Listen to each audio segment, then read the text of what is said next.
Saludos con todos, ¿qué tal? Mi nombre es Ana Lucía Preciado, eu sou veterinária e eu trabalho com medicina cannabinoide desde há alguns anos.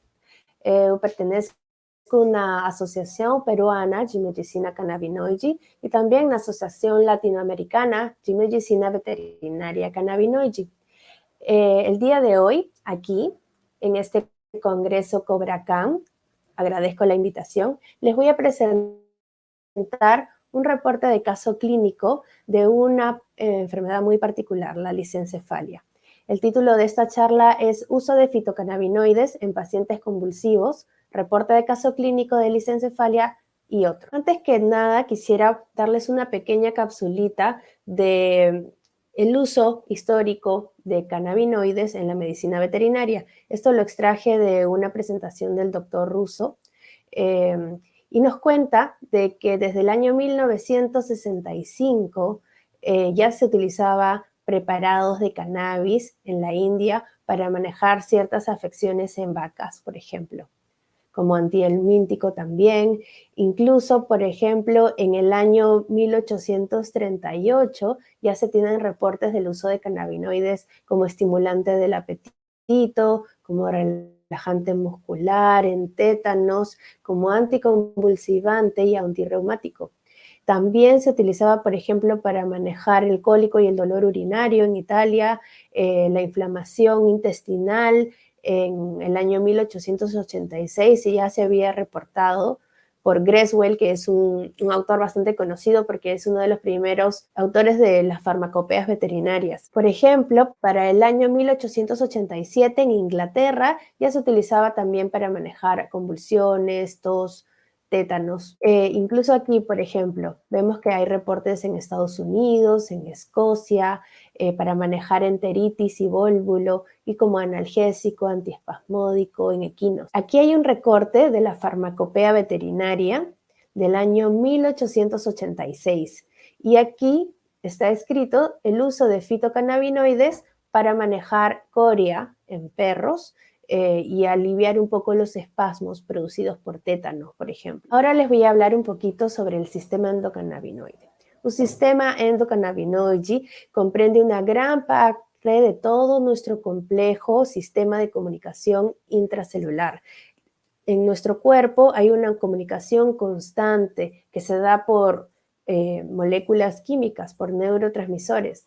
De acuerdo con el doctor Vincenzo Di Marzo, el sistema endocannabinoide es el único sistema endógeno que da señales químicas que están involucradas en todo. Hace 400 millones de años, en el periodo cámbrico, en los animales que proceden de un eje axial, es decir, todo animal que posea boca y ano, desarrolla un sistema endocannabinoide. Entonces, realmente este sistema endocannabinoide viene desarrollándose desde los seres multicelulares, desde los primeros, los más básicos, hasta el hombre, por ejemplo, y otros animales grandes. En este artículo que les presento, nos muestra un poco que el sistema endocannabinoide juega roles muy importantes en el cuerpo. Por ejemplo, está bastante involucrado en el desarrollo celular del sistema nervioso, en las funciones del sistema nervioso, en el comportamiento de alimentación, de reproducción, entre muchos otros. ¿De qué está compuesto el sistema endocannabinoide? Clásicamente, el sistema endocannabinoide comprende receptores, ligandos, que son las moléculas o los químicos que van a hacer efecto en estos receptores, y enzimas que se van a encargar de producir de la biosíntesis y de la degradación de estos endocannabinoides. Por supuesto, un sistema endocannabinoide también comprende muchos otros componentes que son parte de esta red. El sistema endocannabinoide, por ejemplo, no canónico, también se pueden mencionar muchas enzimas y otros receptores.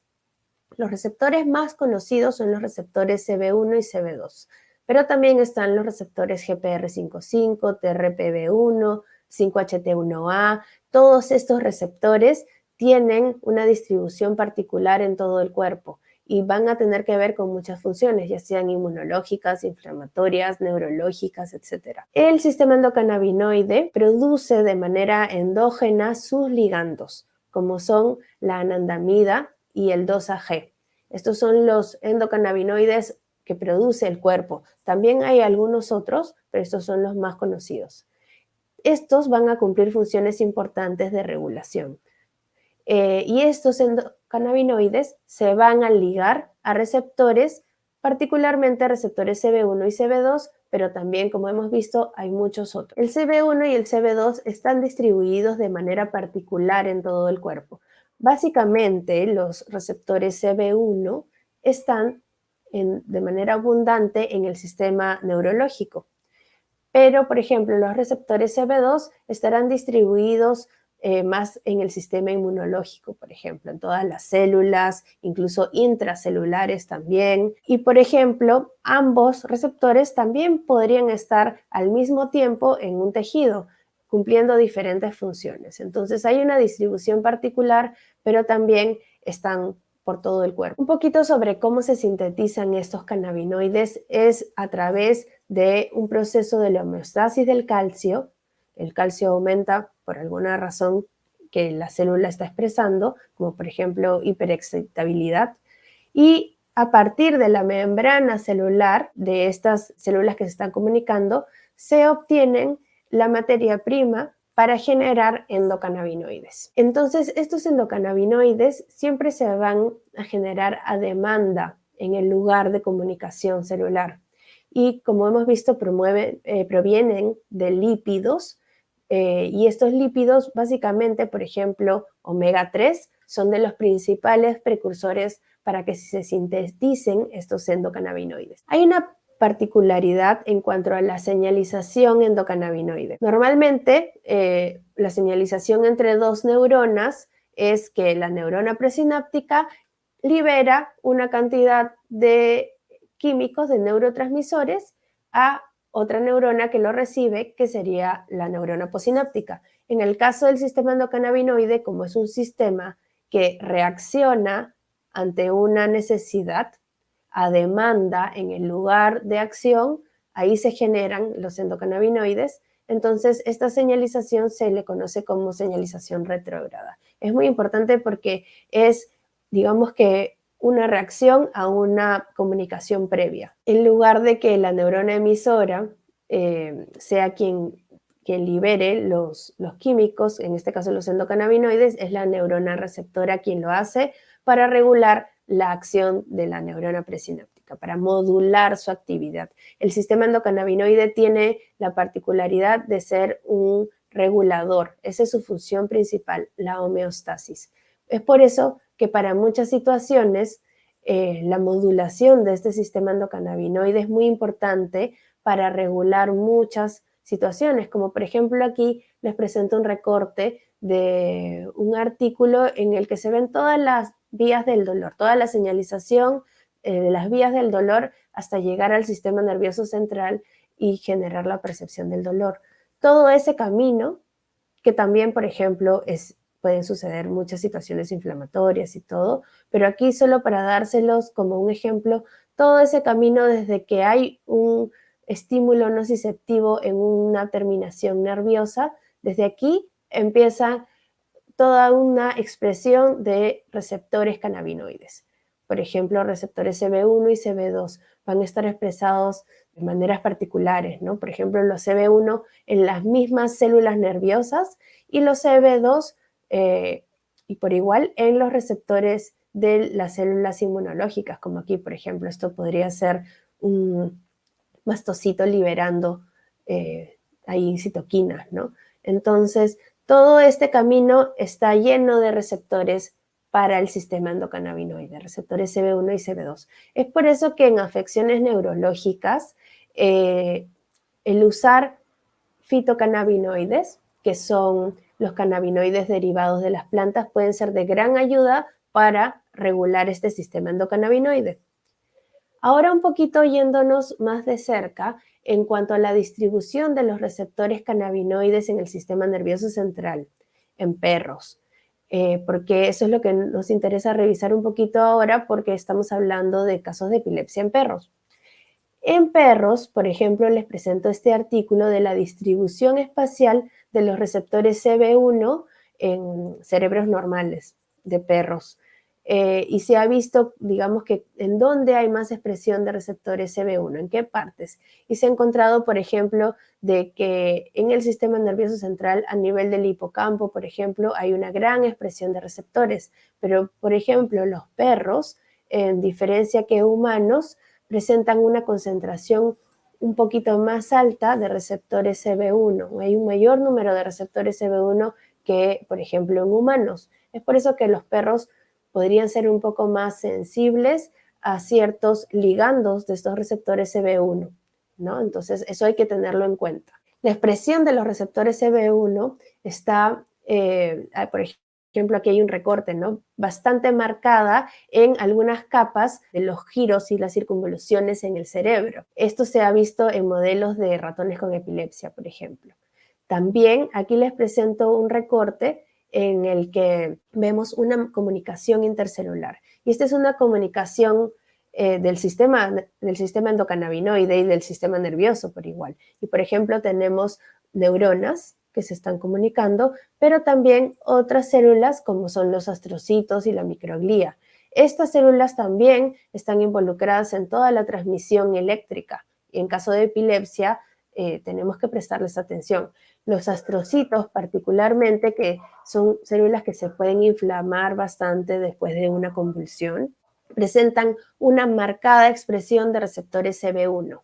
Entonces ahí ya sabemos un poquito cómo ir manejando esto, ¿no? Aquí hay otro recorte de un artículo en el que se hizo una revisión sistemática randomizada de muchos papers de veterinaria con relación a cannabis. Entonces, por ejemplo, aquí hay una pequeña frase que nos dice que, por ejemplo, el CBD redujo significantemente la frecuencia de las convulsiones en perros con epilepsia. Y cuando una revisión sistemática nos dice esto es porque realmente la evidencia es importante, ¿no? Es un dato bastante relevante. Por supuesto que hay muchos otros estudios que pueden tener que ver con el uso de fitocannabinoides en neurología en veterinaria, pero ese es un estudio clínico. Aquí les presento un pequeño cuadro también del doctor Russo y sabemos un poquito que los fitocannabinoides provienen de las plantas, como son el THC y el CBD, entre muchos otros, van a tener efecto sobre los receptores del sistema endocannabinoide, como hemos visto los receptores CB1, CB2, entre muchos otros. Y este cuadro me parece bastante interesante de presentar porque, por ejemplo, vemos que el THC y el CBD por igual tienen efectos anticonvulsivantes. Por igual tienen efectos sobre los receptores CB1 y CB2, cada uno en su propia manera según lo que hacen, ¿no? Algunos serán agonistas parciales, entre otras formas de interaccionar con estos receptores. Pero la capacidad anticonvulsivante de THC y CBD es conocida en ambos. Y por supuesto también la acción neuroprotectiva, antioxidante a ese nivel, también la tienen ambos. Entonces, es importante esto mencionárselo porque en los casos en los que les quiero presentar, usé THC y CBD. El cannabidiol, que es el CBD, tiene efectos terapéuticos muy importantes. Es ansiolítico, es antiinflamatorio, puede ser parte de un proceso analgésico, neuroprotector. Podría tener algunos efectos secundarios que podrían aparecer dosis dependiente o según el individuo y que podríamos tener en cuenta para, digamos que aprender a manejarlo, ¿no? Como pueden ser el estreñimiento, hipotensión o diarrea en algunos individuos. El CBD hace efecto no solo en los receptores CB1 y CB2, también en otros receptores como este GPR55, este PPAR, que es un receptor intranuclear, TRPV1, por ejemplo, todos estos receptores están ligados a los procesos de inflamación y dolor neurológicos y, por ejemplo, este tiene mucho que ver con la respuesta inmunológica.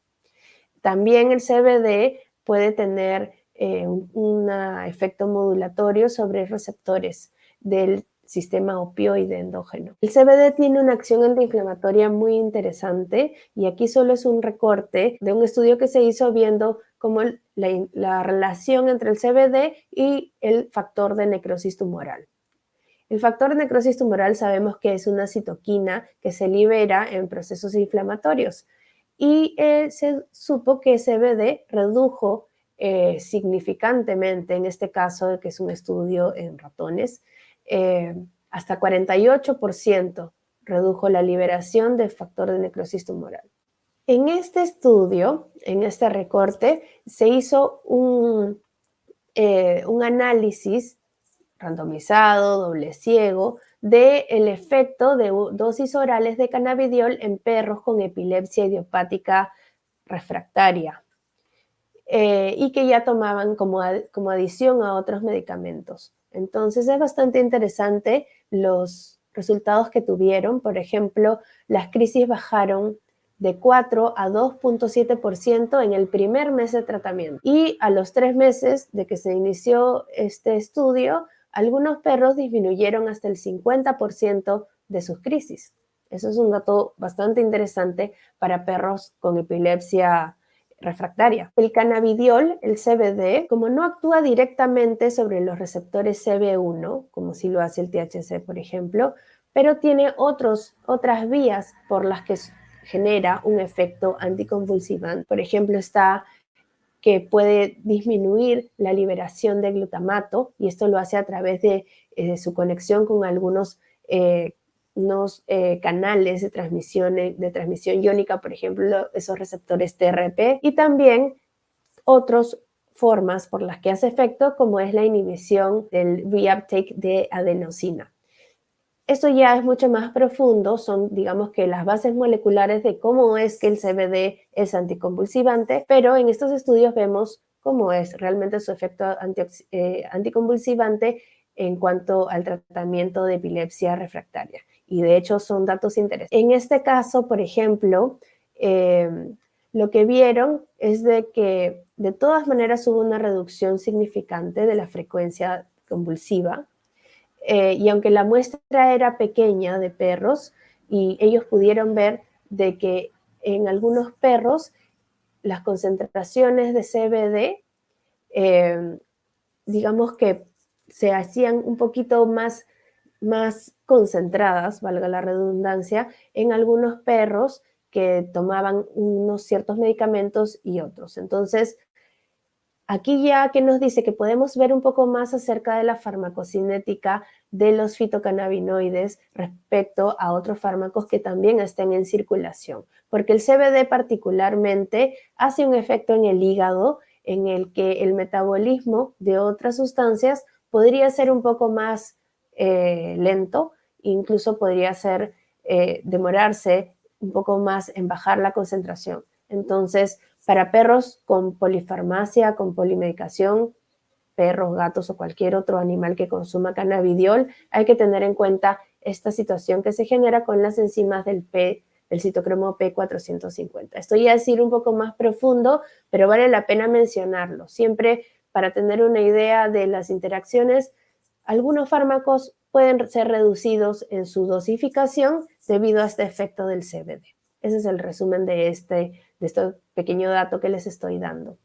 Ahora, hablando un poquito sobre la acción anticonvulsivante del cannabidiol, como hemos visto, tiene ciertos mecanismos por los que genera este efecto, y aquí para graficárselo, por ejemplo, tiene un efecto importante sobre estos canales iónicos que se llaman receptores TRPV1, y con esto baja un poco el reuptake de adenosina, como les mencioné, y también tiene otros efectos que van a hacer, por ejemplo, en la comunicación con una glía, que se libere un poco, que se baje un poco la liberación del glutamato.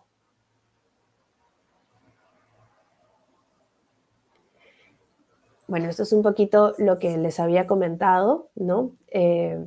Ya mucho más específico, ¿no? Ahora, el THC también tiene efectos antiepilépticos muy interesantes. Tanto la anandamida, que es el endocannabinoide, el endógeno, como el THC, ambos van a unirse al receptor CB1 y van a inhibir la liberación de glutamato, que sabemos que es este neurotransmisor excitatorio. Esto puede darse por una activación parcial, completa del receptor. Va a depender de qué tanto se active ese receptor. Pero sabemos que tiene un efecto antipiléptico importante haciendo esto, ¿no? Ahora, respecto a los fitocannabinoides, hemos hablado del THC y del CBD, pero también existen otros compuestos, como por ejemplo los terpenos. Los terpenos también van a tener efectos terapéuticos interesantes y que cuando están a la par con fitocannabinoides como el THC o el CBD, van a tener efectos sinérgicos. Por ejemplo, esto es conocido como el efecto séquito. Eso significa que algunos terpenos van a seguir la acción que tenga un fitocannabinoide principal, como ya sea el CBD o el THC. Por ejemplo, aquí en este recorte de un estudio justamente de la sinergia entre fitocannabinoides y terpenos, vemos que el linalol, que es un fitocannabinoide proveniente de la lavanda, por ejemplo, pero que algunas cepas de cannabis también tiene efectos anticonvulsivantes importantes, efectos antiglutamatérgicos. Y el CBD y el THC también los tienen. Entonces, cuando está en combinación con ellos, es bastante interesante poder utilizarlos como anticonvulsivantes. Otro que es anticonvulsivante importante o antiinflamatorio, por ejemplo, porque con convulsiones tenemos que pensar mucho también en la inflamación que se está dando ahí, es el alfa-pineno. El terpeno alfa-pineno tiene un efecto bastante interesante como antioxidante y también como antiinflamatorio. Y el beta-cariofileno también. Ahora lo vamos a ver en este cuadrito.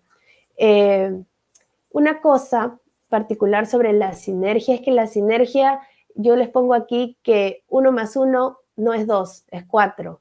Que una cosa impulsa a otra y hace que aumente o mejore, que tenga más éxito. Este es el efecto sinérgico. Se magnifican los beneficios terapéuticos de componentes individuales de la planta.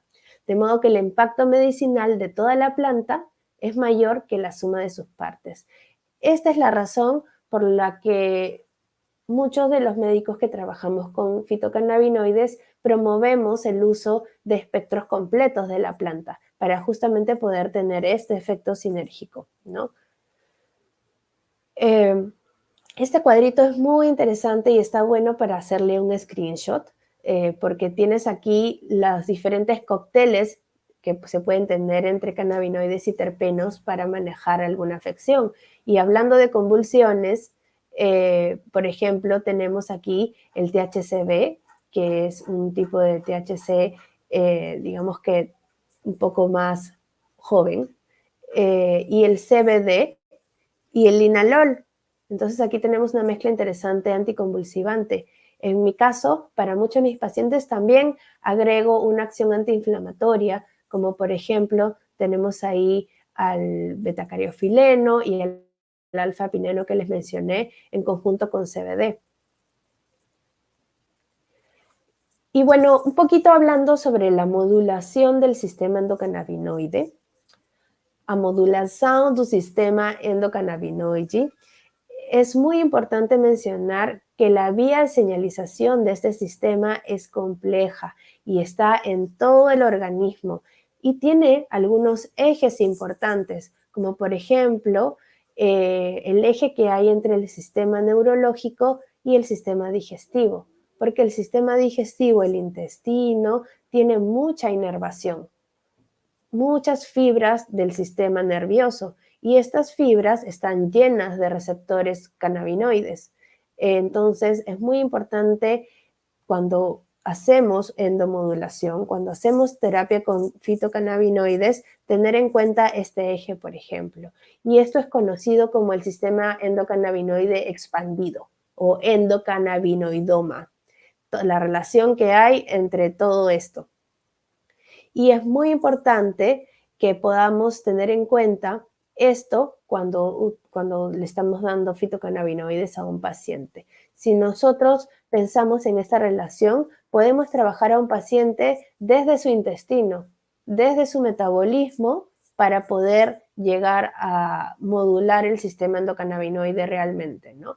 Entonces, para cualquier paciente que haga terapia con cannabis, independientemente de cuál sea el objetivo, es importante que se maneje bien el tema intestinal, el sistema digestivo y todo lo que incluye la microbioma que vive ahí, las bacterias que viven ahí, la población, va a determinar mucho el tono endocannabinoide, el tono que tiene su sistema endocannabinoide. Por supuesto, en un paciente que tenga una situación crónica, ya sea una epilepsia refractaria o algún tema degenerativo central o lo que fuera, este tono endocannabinoide probablemente está un poco bajo o en algunos pacientes estará exacerbado. Entonces hay que tener en cuenta esto de todas maneras. Ahora un poquito respecto al abordaje de un paciente canábico.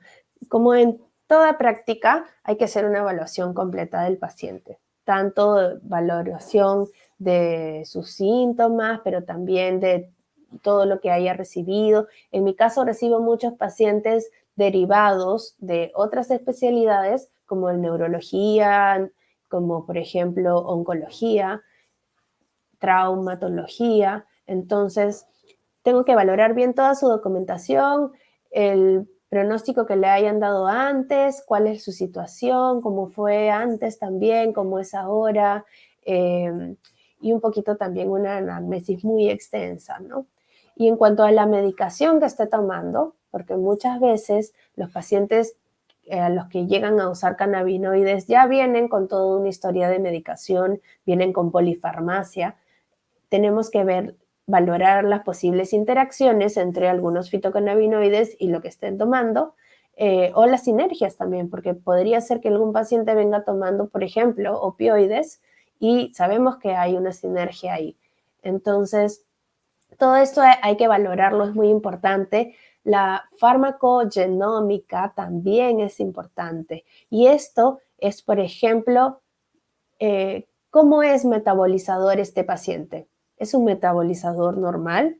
¿Será un metabolizador pobre o rápido? Hay que hacer alguna preguntita, ¿no? ¿En algún momento le hicieron alguna anestesia, alguna sedación? ¿Cómo fue su recuperación? ¿Qué tan rápida fue? Para tener un poco de idea cómo metaboliza otros fármacos también, su capacidad de retención y de degradación de cualquier sustancia en el organismo.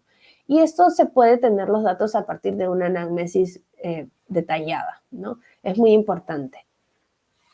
Y hablando un poquito sobre la farmacocinética de los cannabinoides, por ejemplo, aquí les presento un estudio en el que se vieron dosis orales de un preparado de cannabis en un ratio 1:20 de THC y CBD, es decir, preponderante en cannabidiol, en CBD. Y se le dio a perros y se fue midiendo cómo es que iban las concentraciones. Algunos perros le hicieron dosis desde 2, 5 hasta 10 miligramos. Y también, bueno, lo que correspondía al THC, que era el 1%, ¿no? Se hizo una evaluación neurológica, se vio si es que habían anormalidades en la bioquímica de los pacientes y realmente no se encontró gran cosa. Y se empezaron a hacer los pacientes por fases. Iban haciendo algunos con dosis medias, otros con dosis baja. Midieron la presencia de cannabinoides como CBD, THC y encontraron también otros metabolitos del CBD, por ejemplo, y del THC y se midieron en plasma. El CBD y el THC fueron rápidamente absorbidos. Vieron que esto iba desde 1.9 hasta 2.3 horas, en la que ya estaba en su absorción máxima. Y también empezó la degradación del CBD y del THC a partir de las 2 horas.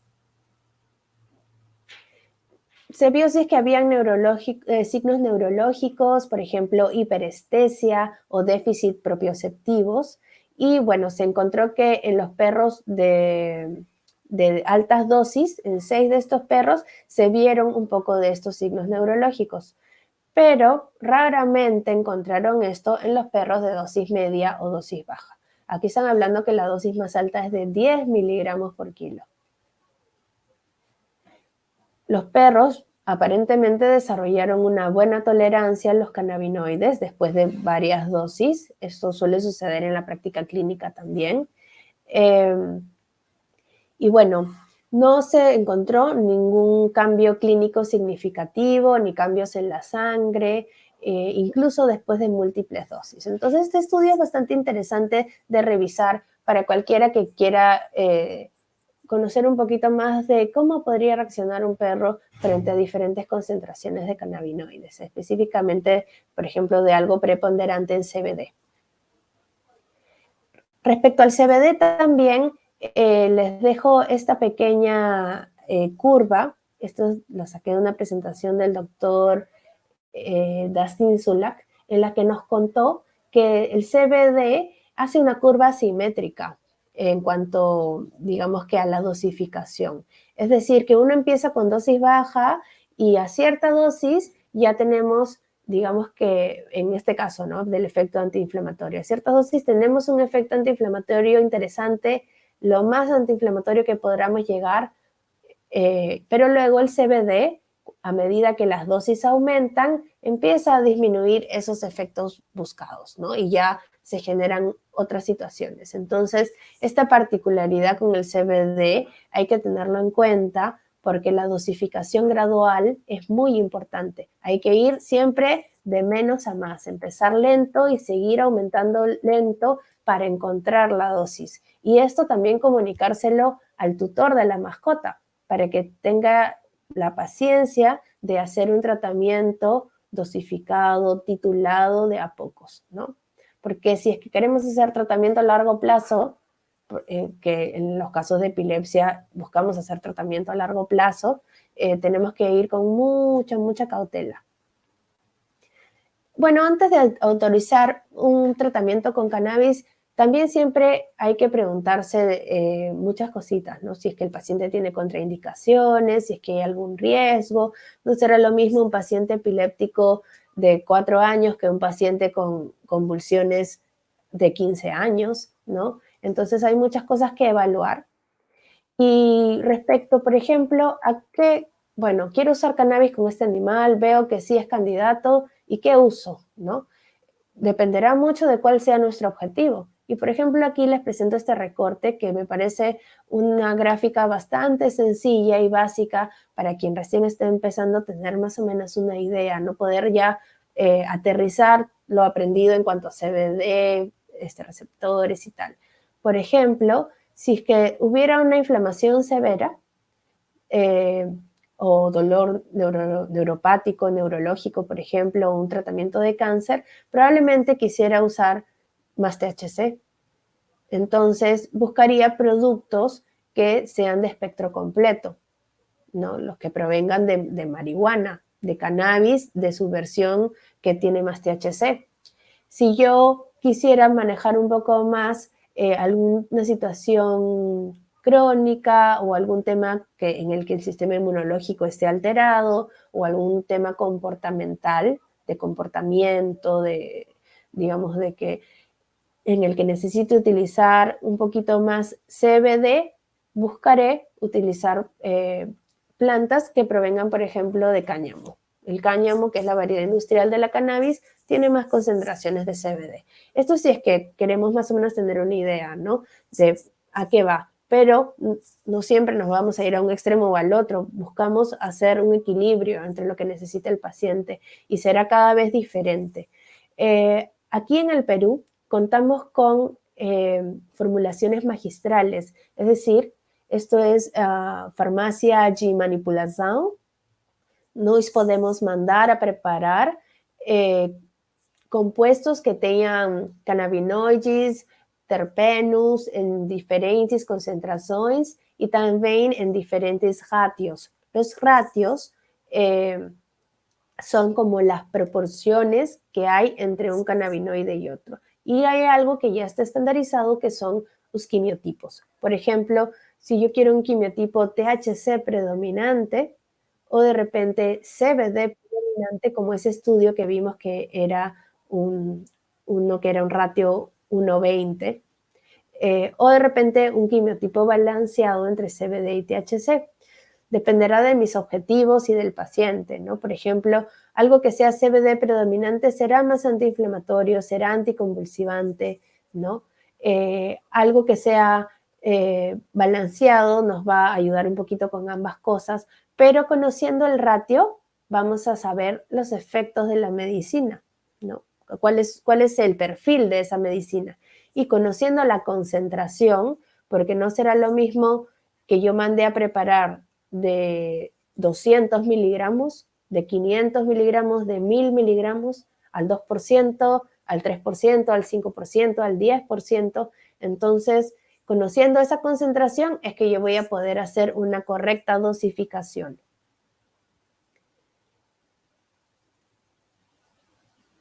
Ahora hablando un poquito más sobre el tema de la epilepsia, ¿no? Ya dándoles todos estos datos previos, el sistema endocannabinoide y la epilepsia.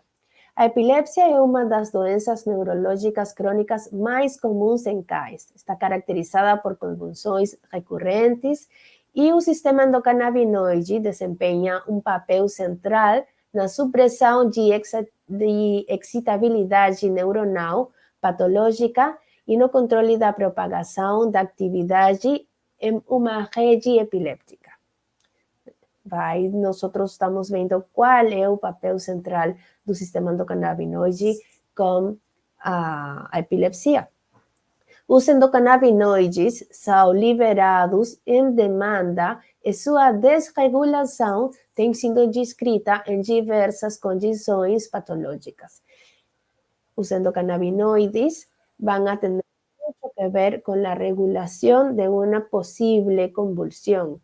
Entonces, si es que un paciente refractario a un tratamiento, un paciente que no ha resuelto sus convulsiones, debemos pensar que ese sistema endocannabinoide está en necesidad. As convulsões recorrentes podem levar a uma reorganização adversa do SECI, do sistema endocannabinoide, e diminuição do seu efeito protetor. O efeito protetor do sistema endocannabinoide é basicamente baixando a concentração de glutamato, regulando a liberação de cálcio, permitiendo entrar otros iones como o potasio u otros iones que la célula necesita para entrar en tranquilidad. Entonces son muchos los procesos en los que está involucrado el sistema endocannabinoide para manejar la epilepsia. En este estudio se midió las concentraciones de endocannabinoides en casos de perros con epilepsia. Los endocannabinoides vimos que eran anandamida y 2-AG. Y bueno, estos endocannabinoides se pudieron, por ejemplo, medir en diferentes partes del cerebro.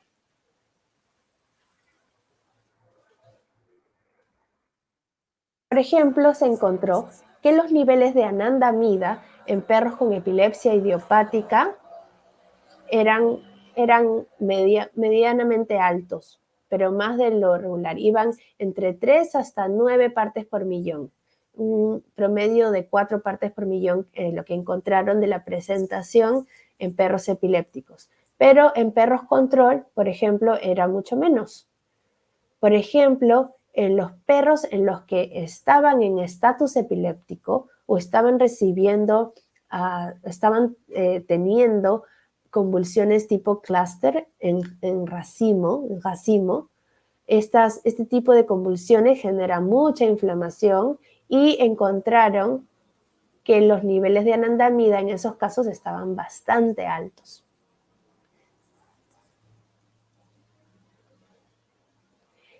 Una conclusión de este artículo, por ejemplo, fue interesante esto, ¿no? Que la concentración de anandamida era bastante alta en los perros que estaban pasando por un estatus epiléptico. Pero en los perros idiopáticos refractarios era un poco menos. ¿Qué nos puede decir esto? Mientras el perro está en convulsión, el cuerpo aún reacciona, está generando ahí una buena cantidad de anandamida buscando regular. Hay que tenerlo en cuenta. Cuando tratamos a un paciente que ya está convulsionando, estamos entrando con el tratamiento mientras hay convulsiones, entonces hay que pensar que hay bastante anandamida, es decir, hay material para unirse a ese CB1, a los receptores CB1 que probablemente estén bastante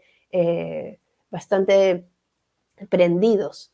Entonces, entremos por otro camino a manejar las convulsiones. Y luego le daremos un poco de THC, por ejemplo, para llegar a esos CB1. En perros con epilepsia refractaria, idiopática, que ya crónica, la cantidad de anandamida era la mitad. Entonces, hay menos anandamida, pero no necesariamente hay menos receptores que la necesiten. Entonces, en ese caso sí queremos suplementar esa cantidad de anandamida que no está recibiendo, ¿no? Eso es una cosa un poquito, digamos que básica ahorita de decirlo de esa manera, pero son algunos datos que me gusta compartirles porque viéndolo podemos aplicarlos desde estos estudios moleculares a la práctica clínica.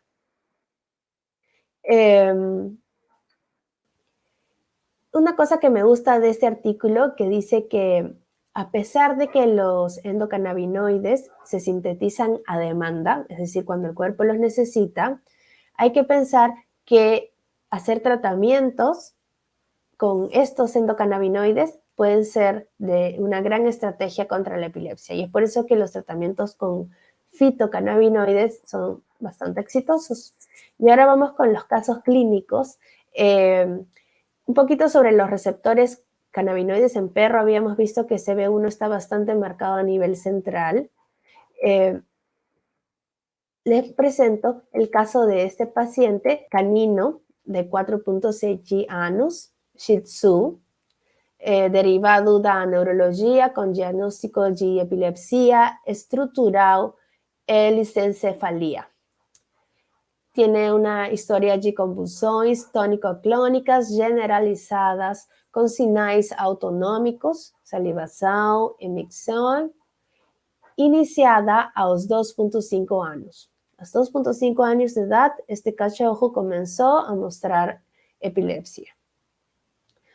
Tem um comportamento irregular, agressão não seletiva, que depois volta ao normal como se nada tivesse acontecido, dificuldades de aprendizagem, comportamento de filhote perpétuo.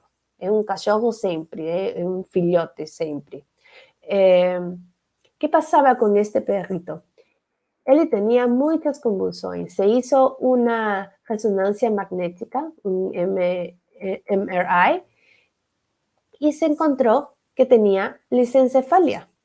A lisencefalia é uma malformação cerebral caracterizada por uma superfície cerebral lisa e espessada, que pode levar à epilepsia estrutural, como é o caso deste cachorro. A lisencefalia não é comum na medicina veterinária. Pasa muy poco. La superficie lisa del cerebro es causada por una alteración en la migración de neuronas durante el desarrollo fetal. Normalmente hay 6 capas de neuronas que se desarrollan, pero en estos perros se puede desarrollar hasta 4. Y la lisencefalia se clasifica en diferentes grados según la severidad y según cómo se esté dando, ¿no? Pero, por ejemplo, aquí en este corte ya de este cerebro de patología, vemos, ¿no? Es un cerebro liso y engrosado, espesado. Hay artículos científicos que describen algunos casos clínicos, por ejemplo, en Shih Tzu también. Y aquí tenemos la resonancia magnética de este artículo, ¿no? Y vemos ese cerebro engrosado, liso, se ven algunos surcos, algunos giros, pero no marcado como un cerebro regular.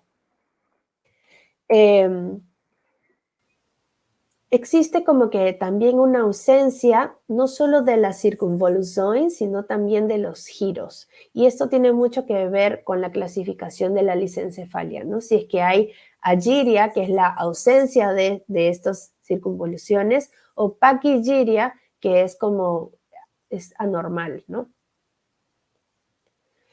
La lisencefalia también ha sido reportada en una raza que se llama Australian Kelpie.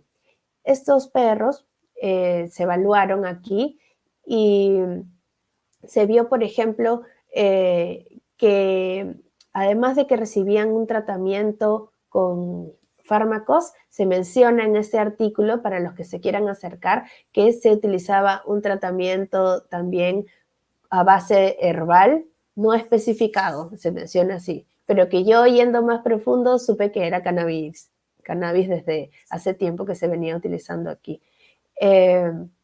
Bueno, ¿qué podemos sacar de este artículo? Nos cuenta un poco sobre lo que está sucediendo con la corteza cerebral, que estaba engrosada, que los plegamientos regulares del cerebro estaban ensanchados, y nos da bastante, de hecho, marco teórico de esta situación. Aquí yo les presento la resonancia magnética de este paciente, del Shih Tzu que les mostré, que se llama Chiquitín.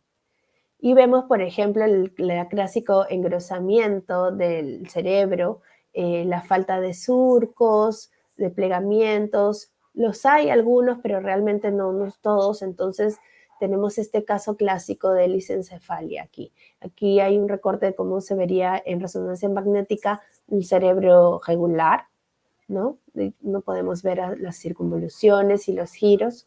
En el caso de este perrito, de este cachorro, también tenemos una anomalía en cuanto a ventrículos. En los ventrículos había una diferencia de tamaño. En el caso de Chiquitín, reveló una superficie cerebral lisa debido a falta de circunvoluciones y formación de surcos del cerebro y materia gris cortical gruesa. Ese fue el informe para Chiquitín. Les voy a detallar en manera de cuadros un poco cómo fue el tratamiento para él. En la primera etapa del tratamiento, que fue en febrero del 2021, empezamos con un aceite de cannabis full spectrum en ratio 1,20 al 2%, es decir, preponderante en cannabidiol. Y se empezó a hacer la dosificación titulando muy de a pocos para llegar poco a poco a alguna dosis mediana, ¿no? Y se empezó con una gota que se fue incrementando. Él se mantuvo su medicación regular. Este es un perrito que tomaba levetiracetam, clonazepam, gabapentina, y también tomaba fenobarbital. Estos 4 fármacos, además de omeprazol y silimarina.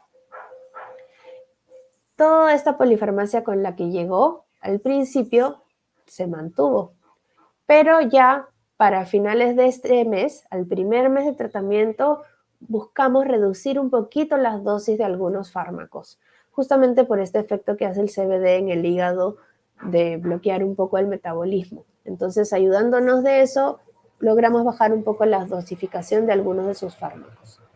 Cuando Chiquitín recién llegó en la primera etapa, sus convulsiones eran diarias. Él podía convulsionar 3 hasta 7 veces al día, con convulsiones en racimo, a veces convulsiones tónico-clónicas con micción y defecación.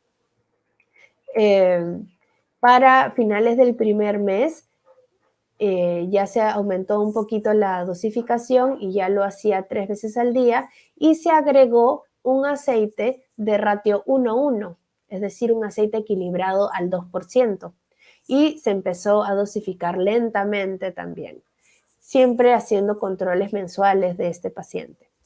Entonces, para este caso ya teníamos un aceite preponderante en CBD y un aceite equilibrado que estaba entrando en su tratamiento. Al mismo tiempo, se disminuyó la dosis de clonazepam y se disminuyó la dosis de gabapentina que tomaba. En cuanto a las convulsiones, para esta época él todavía tenía episodios convulsivos fuertes, y se vio de que se podía utilizar lavanda, que hemos visto que tiene linalol, en un extracto también. Entonces se agregó lavanda.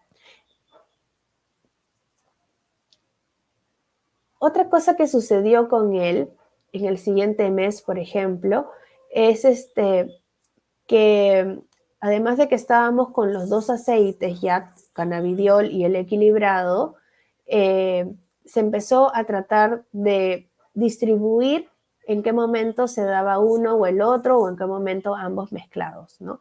Entonces seguimos con las dosis, pero se lograban evaluar, identificar de mejor manera el aura convulsivo de este paciente, es decir, el momento previo a la convulsión.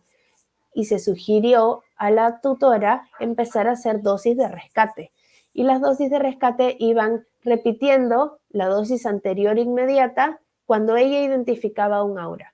En el caso de este perrito, el aura era ir a buscarla. La buscaba a ella o a cualquier otro familiar y se metía entre las piernas y quería estar ahí y ya sabían que se venía una serie de convulsiones, ¿no? Entonces, cuando este comportamiento acontecía, se le daba una dosis de rescate. También se buscó seguir reduciendo gradualmente la medicación, tanto del clonazepam, del protector hepático, de la gabapentina, del fenobarbital y del levetiracetam. Una cosa muy importante que yo siempre menciono a los pacientes es, en caso de convulsivos, manejar mucho el ambiente y evitar estímulos muy fuertes, cualquier situación de estrés, y promover un buen descanso. En las noches apagar las luces, la familia tiene que acostumbrarse en la noche a trabajar o vivir con luces mucho más tenues, porque sabemos ya por muchos estudios científicos que la exposición a luz LED, a la luz artificial, hace de que el cerebro siga en una actividad como si estuviera aún de día. Y estos pacientes epilépticos requieren mucho de entrar en descanso profundo, de poder entrar en interrumpido. Entonces, bajar las luces, entre otros manejos ambientales, siempre es recomendado para pacientes epilépticos. También seguimos utilizando la lavanda de manera aislada como aceite esencial y, por ejemplo, se hicieron algunos cambios ya en cuanto a la nutrición. Se suplementó omega 3, que el omega 3 es muy importante como antiinflamatorio neurológico, como protector neurológico, como antioxidante, y es un precursor de endocannabinoides, como hemos visto, así que el omega 3 o en su forma de DHA es importante suplementarlo. Aquí en el Perú tenemos un aceite que se llama aceite de Sacha Inchi, una pequeña semilla que tiene cantidades importantes de omega 3, entonces lo podemos dar por ahí. También se sugirió probióticos para manejar un poquito el tema del microbioma intestinal. Como les comenté, hay que trabajarlo desde el intestino. Y por supuesto, este paciente se puso en dieta natural y se buscó que ingrese en dieta cetogénica. Pacientes epilépticos se benefician de manera muy importante de la dieta cetogénica, alta en grasas, pero en grasas buenas. Un reporte interesante de los tutores para esta época es de que ellos hicieron dosis de rescate en aura y durante convulsión, y luego de eso el perro ya empezó a manifestar un comportamiento particular. Ya tenía 48 horas sin crisis. Estamos en el segundo mes de tratamiento del año 2021. Y bueno, esto es largo, ¿no? Porque estamos ahorita hasta el 2023, este es un paciente que sigo tratando. Se siguió haciendo el ajuste de la dosificación, se incluyeron algunas otras cosas en su tratamiento, las terapias bioenergéticas también se sugirió para manejar algunas otras situaciones emocionales que estaban aconteciendo en casa y que de todas maneras influencian sobre los niveles de estrés del paciente. Por ejemplo, había una situación particular aquí que a perro lo despertaban a las 12 de la noche para darle su dosis de levetiracetam, porque el levetiracetam estaba manejado 3 veces al día. cada 8 horas como se usa normalmente. Entonces, esta interrupción del sueño ya habíamos encontrado de que estaba generando convulsiones en la madrugada. Es decir, lo despertaban a las 12 de la noche y para las 4 o 5 de la mañana ya tenía alguna convulsión, porque las interrupciones del sueño pueden ser fatales para un cerebro que está en convulsión. Bueno, seguimos en adelante. Aquí, en este caso, se agregó un aceite de CBD de 150 miligramos de CBD proveniente de cáñamo. Es decir, la planta de cáñamo tiene concentraciones más altas de CBD que tal vez una planta, por ejemplo, marihuana, que ambas son cannabis, son lo mismo, pero se identifican así por sus componentes, básicamente por la cantidad de CBD que tienen. Entonces, aquí se le agregó un aceite de 150 miligramos de CBD, que se empezó a dar en las mañanas y en las noches. Seguía tomando igual el ratio 1:20, que tiene un cachito de THC, tiene un poco de THC. Y una cosa interesante es que se agregaron terpenos en su aceite de CBD, el que ingresó. Ya ingresó con terpenos: alfapineno, betacariofileno, linalol. Entonces, ¿qué es interesante de aquí? Que tenemos ya 3 aceites trabajando en este paciente, uno con terpenos y los 2 anteriores que recibía. Usamos THC, usamos CBD, ya los componentes están aumentándose, pero han tenido que pasar 3, 4 meses para eso. Por eso es que les digo, estos pacientes, mucha paciencia, sobre todo a los tutores.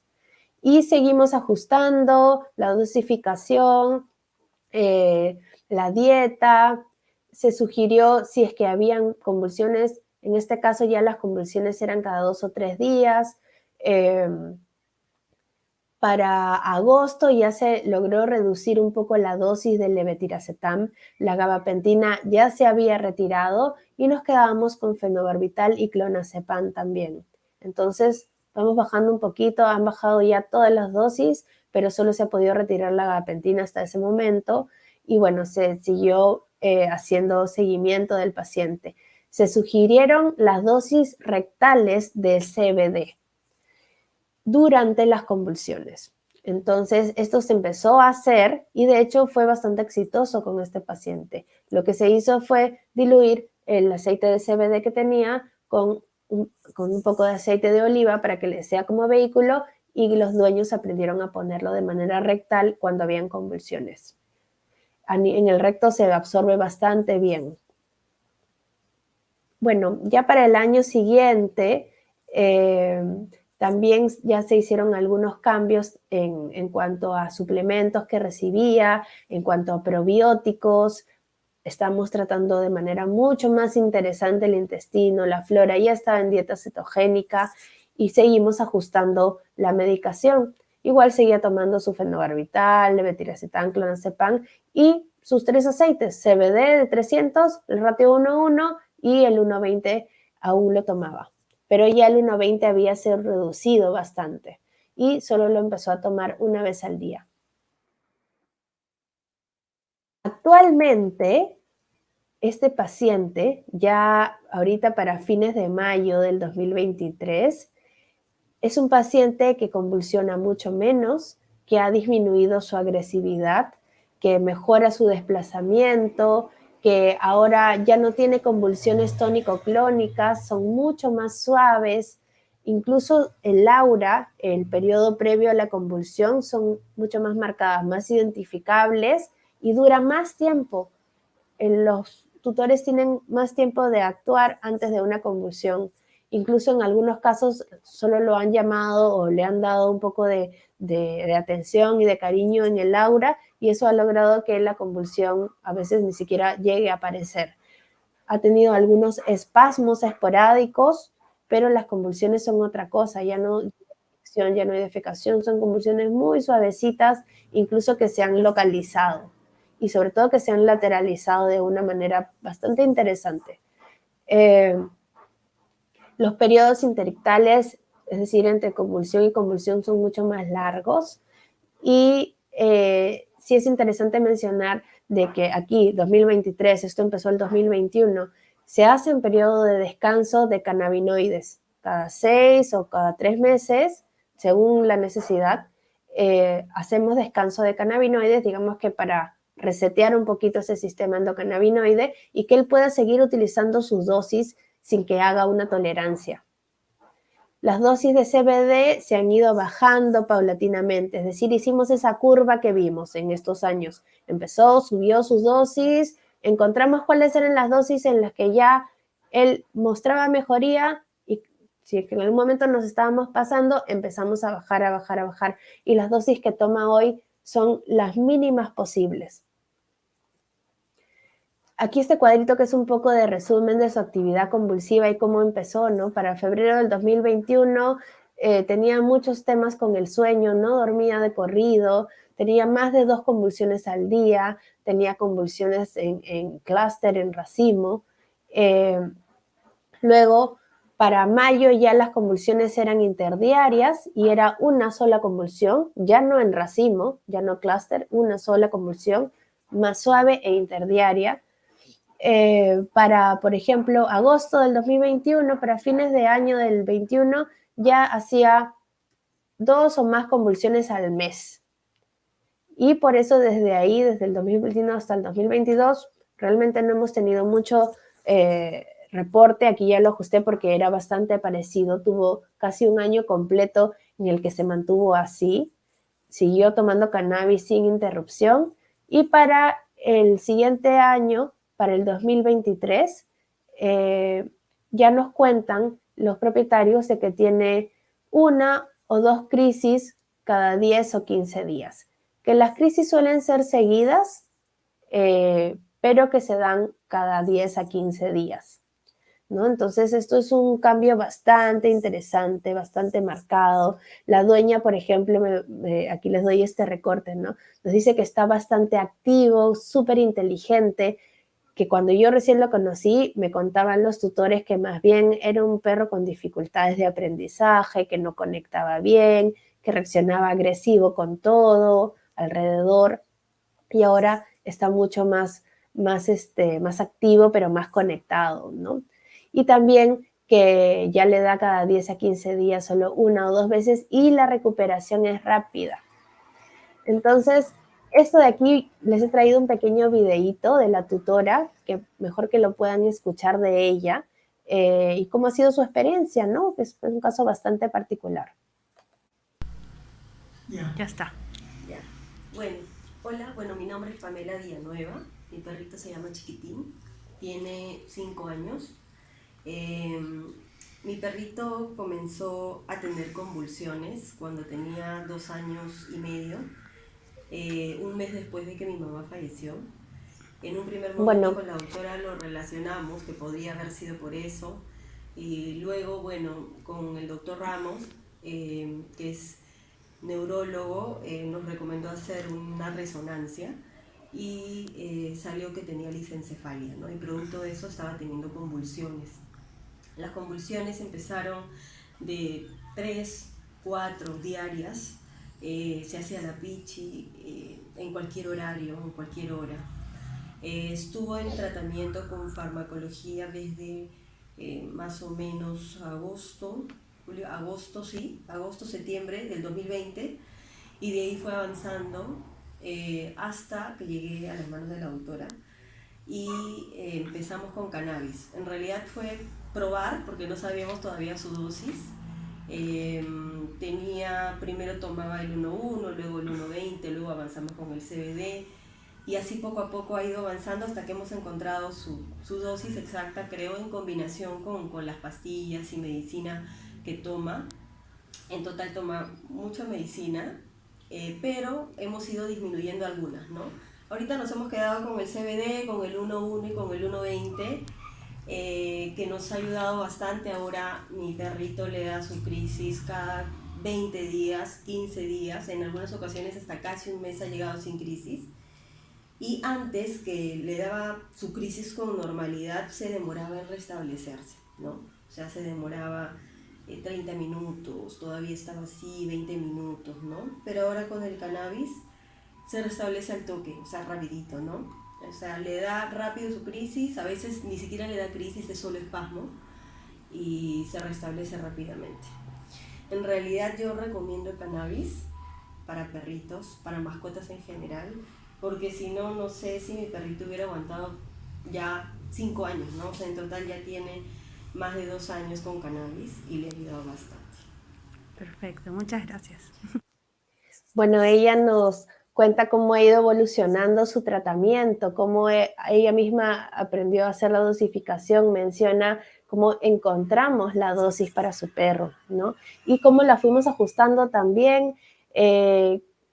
Ahora él se recupera mucho mejor de las convulsiones, ya lleva todo este tiempo tomando cannabis. Ella dice que las crisis a veces solo son espasmos y que, bueno, a pesar de que toma toda esta medicina, han logrado encontrar un equilibrio con esto. De hecho, recomienda la terapia con cannabinoides. Así que, de hecho, es un caso muy interesante de compartir para cualquiera que tenga más dudas al respecto. Podemos ponernos en contacto, pero es un caso de éxito de todas maneras, ¿no? Ahora este es un caso cortito de epilepsia idiopática. Este es un perrito Yorkshire de 7 años, castrado. Al inicio del tratamiento pesaba 2.5 kilos, estaba en una situación con una falla hepática importante. Tiene una historia de convulsiones tónico-clónicas generalizadas con salivación y micción. Y bueno, él inició su tratamiento con levetiracetam y con fenobarbital hace casi 5 años. O sea, ya es un paciente que viene metabolizando estos fármacos hace un tiempo, ¿no? Yo lo recibí con ambos fármacos y empezó su tratamiento con fitocannabinoides en el año 2022, el año pasado. Bueno, este paciente presentaba convulsiones tónico-clónicas al principio. Aquí les presento un pequeño estudio, es un recorte sobre la expresión del receptor CB1 en perros con epilepsia a nivel del hipocampo. Y se encontró que en perros con epilepsia idiopática, los receptores CB1 estaba, digamos que un poco más decrecida, disminuida, menos CB1 en pacientes con epilepsia idiopática. Y en los pacientes control, por ejemplo, la expresión de estos receptores era un poquito mayor, ¿no? También otra cosa que se encontró en este estudio es que esta expresión, particularmente del CB1 en estos pacientes, ya hay que tenerla en cuenta para el tratamiento de epilepsia.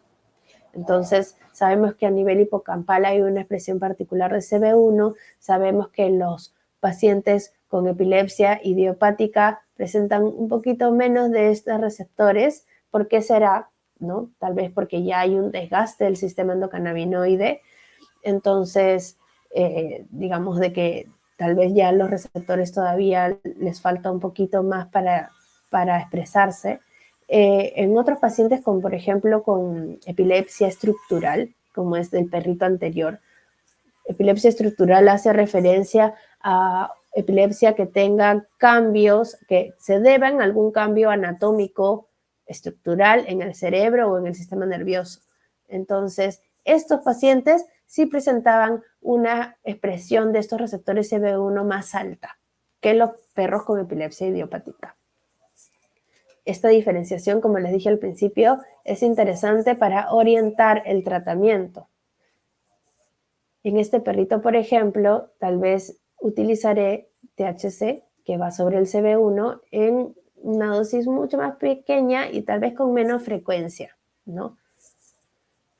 Bueno, en este recorte, que es una tinción inmunohistoquímica, se vio, por ejemplo, que en algunas partes donde habían células tipo astrocitos, que están bien marcadas con receptores CB1. Entonces, si estos astrocitos están expresando tanto este receptor en perros con epilepsia idiopática, ese es nuestro target, ¿no? Y estos usualmente se inflaman bastante entre las convulsiones.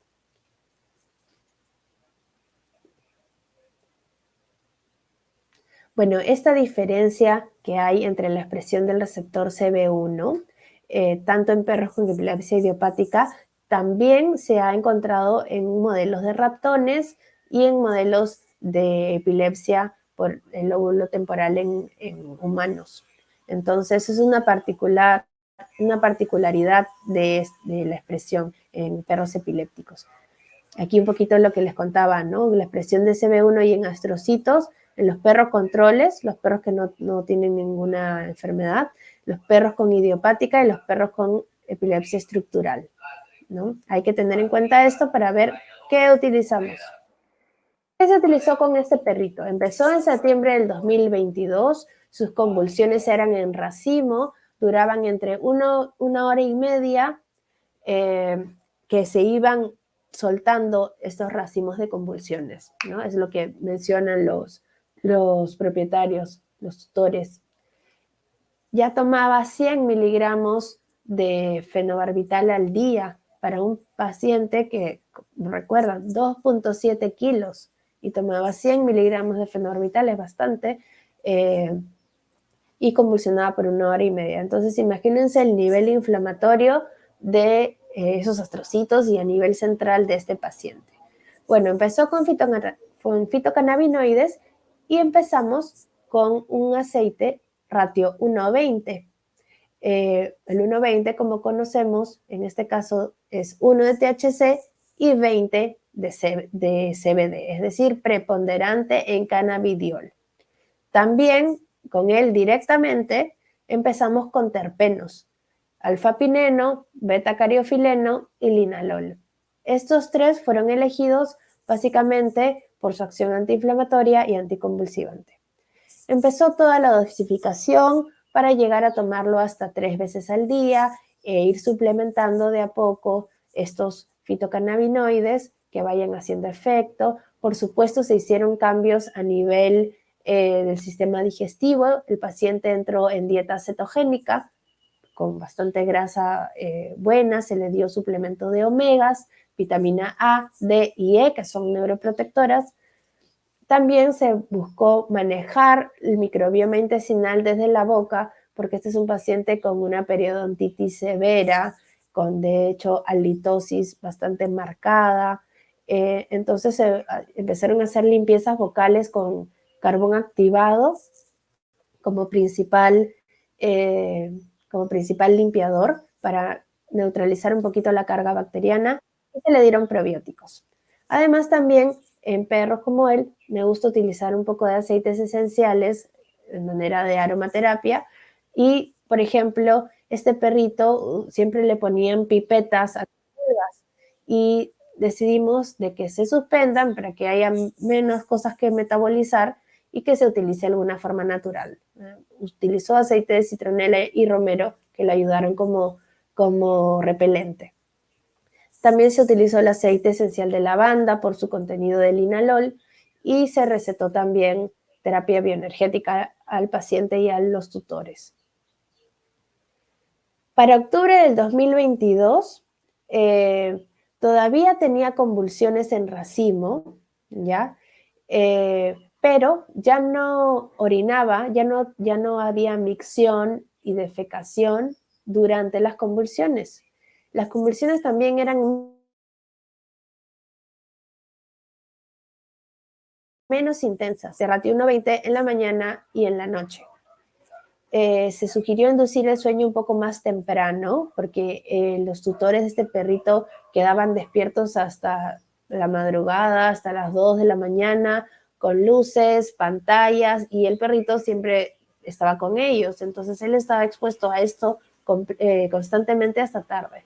Entonces se hizo hincapié en esto para que puedan bajar los estímulos y se disminuyó las dosis de levetiracetam y fenobarbital. ¿Por qué disminuí la dosis de ambos fármacos a pesar de que él aún convulsionaba? Porque ya habían cambios en su manera de convulsionar, en la intensidad, y ya no generaban signos autonómicos tipo micción y defecación. Entonces, además, ya venía tomando un tiempo CBD, que sabemos que tiene este efecto un poco bloqueante en el hígado, entonces eso nos permitió bajar un poco las dosis de los otros fármacos.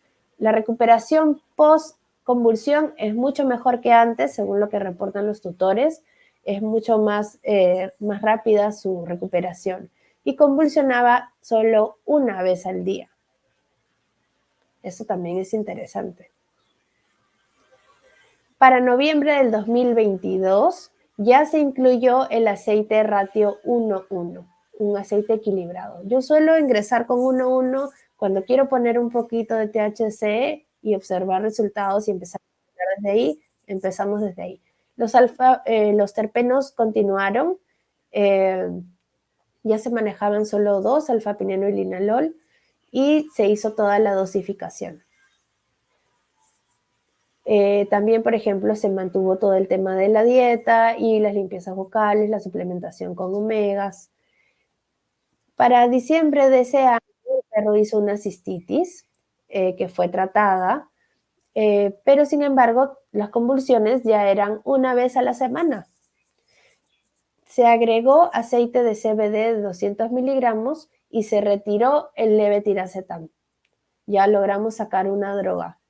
Y bueno, eso se hizo cada 8 horas, hubieron resultados positivos, se agregó moringa, que es una planta bastante conocida por sus efectos antiinflamatorios, una buena dosis de hierro, tiene muchas propiedades, me gusta usarlo mucho en mis pacientes como complemento, entonces se agregó harina de moringa también. Y bueno, para el 27 de marzo, por ejemplo, del año pasado, ya hacía una convulsión a la semana y esa convulsión única en la semana era muy leve. Entonces ya estamos viendo cambios importantes. Y ahora para este año, para fines de mayo, él sigue tomando solo el aceite 1:20 y el aceite 1:1 con sus terpenos. Lo toma 3 veces al día. El aceite 1:1, que es el THC, lo toma solo en la noche y una gota nada más. El perro ahora pesa 3.3 kilos, ha subido de peso. Ya no tiene el tema hepático, la dieta de hecho lo ayudó bastante. Se establecieron dosis de rescate, ya para que los tutores sepan utilizarlas, por ejemplo, si es que había alguna emoción fuerte o algún tema, cuál era el aceite que podían repetir, o si es que había un aura que ellos podían detectar, también darle una dosis del anticonvulsivante. Se mantuvo omega, se agregó un pequeño quelante para absorber metales pesados. ¿Por qué? Porque siempre hay que tener en cuenta el eje intestino-sistema nervioso para el sistema endocannabinoide. El intestino hay que mantenerlo limpio, con buena flora intestinal y si es que toma otra medicación, absorber metales pesados porque los fármacos lo tienen. Entonces hay un quelante interesante que se llama chaco, que es algo que tenemos aquí, es una arcilla comestible, y se siguió con el tema de la limpieza de la boca, que de hecho mejoró bastante. Se generó una pasta dental con aceite de coco, que él tenía que consumir ese aceite de coco como parte de su dieta cetogénica, mezclada con carbón activado. Para hoy, este paciente convulsiona 2 o 3 veces al mes y tiene una mejor actitud frente a otros perros, está menos agresivo para otras situaciones. Aquí un poquito cómo fueron cambiando sus convulsiones, ¿no? Ya cómo empezó de más de 2 convulsiones al día y ahora hace 2 convulsiones al mes, ¿no? Eso es bastante interesante. Esto ha ido cambiando, ¿no? Como les digo, empezó que las convulsiones, cuando él recién empezó sus convulsiones antes de tomar fármacos, empezó una vez y luego siguió aumentando, a pesar de que ya tomaba fármacos y él llegó a hacer estas convulsiones de hasta 1 hora y media, ¿no? Y que se demoraba en conectar, se demoraba en recuperar, tenía bastante ansiedad después de haber tenido una convulsión. Esto es antes de los fitocannabinoides. Luego de la endomodulación, que es decir, ayudar al sistema endocannabinoide, ya las convulsiones se presentan una vez o cada 2 o 3 meses. Esto es bastante interesante, ¿no? Y la intensidad de las convulsiones es mucho más suave, la duración es corta, ya es 1 minuto según la tutora, es decir, que él todavía sigue haciendo una convulsión que ella puede identificar desde que empieza hasta que termina, es decir, desde la hora hasta que termina, y es 1 minuto. La recuperación es buena y sigue haciendo su dieta cetogénica. Y bueno, aquí un poquito del testimonio de la tutora y lo que ella nos cuenta desde su experiencia. Bueno, los cambios que he podido notar en SETI es que ha disminuido bastante los episodios, ha disminuido la frecuencia y también la duración de la convulsión, está más tranquilo y también eso me da tranquilidad a mí porque ya no siento esa preocupación, ¿no? De que está mal, ¿no? O de que no encuentro un medicamento que le pueda hacer efecto, ¿no? Nada, estoy contenta con el tratamiento y feliz de que también eso pueda ayudar a otros perritos, ¿no? A que estén mejor y también a sus dueños, ¿no? Que también puedan tener una tranquilidad, ¿no? ¿Recomendarías cannabis medicinal para otros perros? Sí, definitivamente lo recomendaría. Listo, gracias. Bueno, ella nos contó, ¿no? Lo que más remarca es la tranquilidad, G, que ella puede estar más tranquila de que encontró un tratamiento que sí le hace efecto y cómo ha disminuido su frecuencia y la duración de sus episodios convulsivos, y de todas maneras lo recomienda también, ¿no? Hubiese querido poder darles esta charla todo en portugués, irá saliendo poco a poco. Los quiero dejar con un mensaje interesante. Usando os protocolos de tratamento atuais, uma parte significativa dos cães epilépticos pode continuar sofrendo de convulsões. Uma melhor compreensão da patogênese molecular do desenvolvimento de crises permitiria a introdução de novas modalidades de tratamento. Esta frase para mí es crucial para cualquier neurólogo o cualquier veterinario que desee incluir cannabis. Hemos revisado estudios científicos moleculares en las que vemos cuáles son los efectos y la expresión de los receptores, de los cannabinoides, de los fitocannabinoides, de los endocannabinoides sobre la epilepsia. Então, hay que considerar os fitocannabinoides como uma ferramenta muito importante para o tratamento de epilepsia. Muito obrigado. De parte de mim e de associação que eu trabalho, Associação Peruana de Medicina Cannabinoide, este ano nós temos um segundo Congresso Internacional de Cannabis e Enteógenos. Esto está dirigido a médicos veterinarios y médicos humanos. Un congreso bastante interesante que reúne a gente que tiene cosas muy interesantes que compartir no rubro y sobre todo mucha experiencia.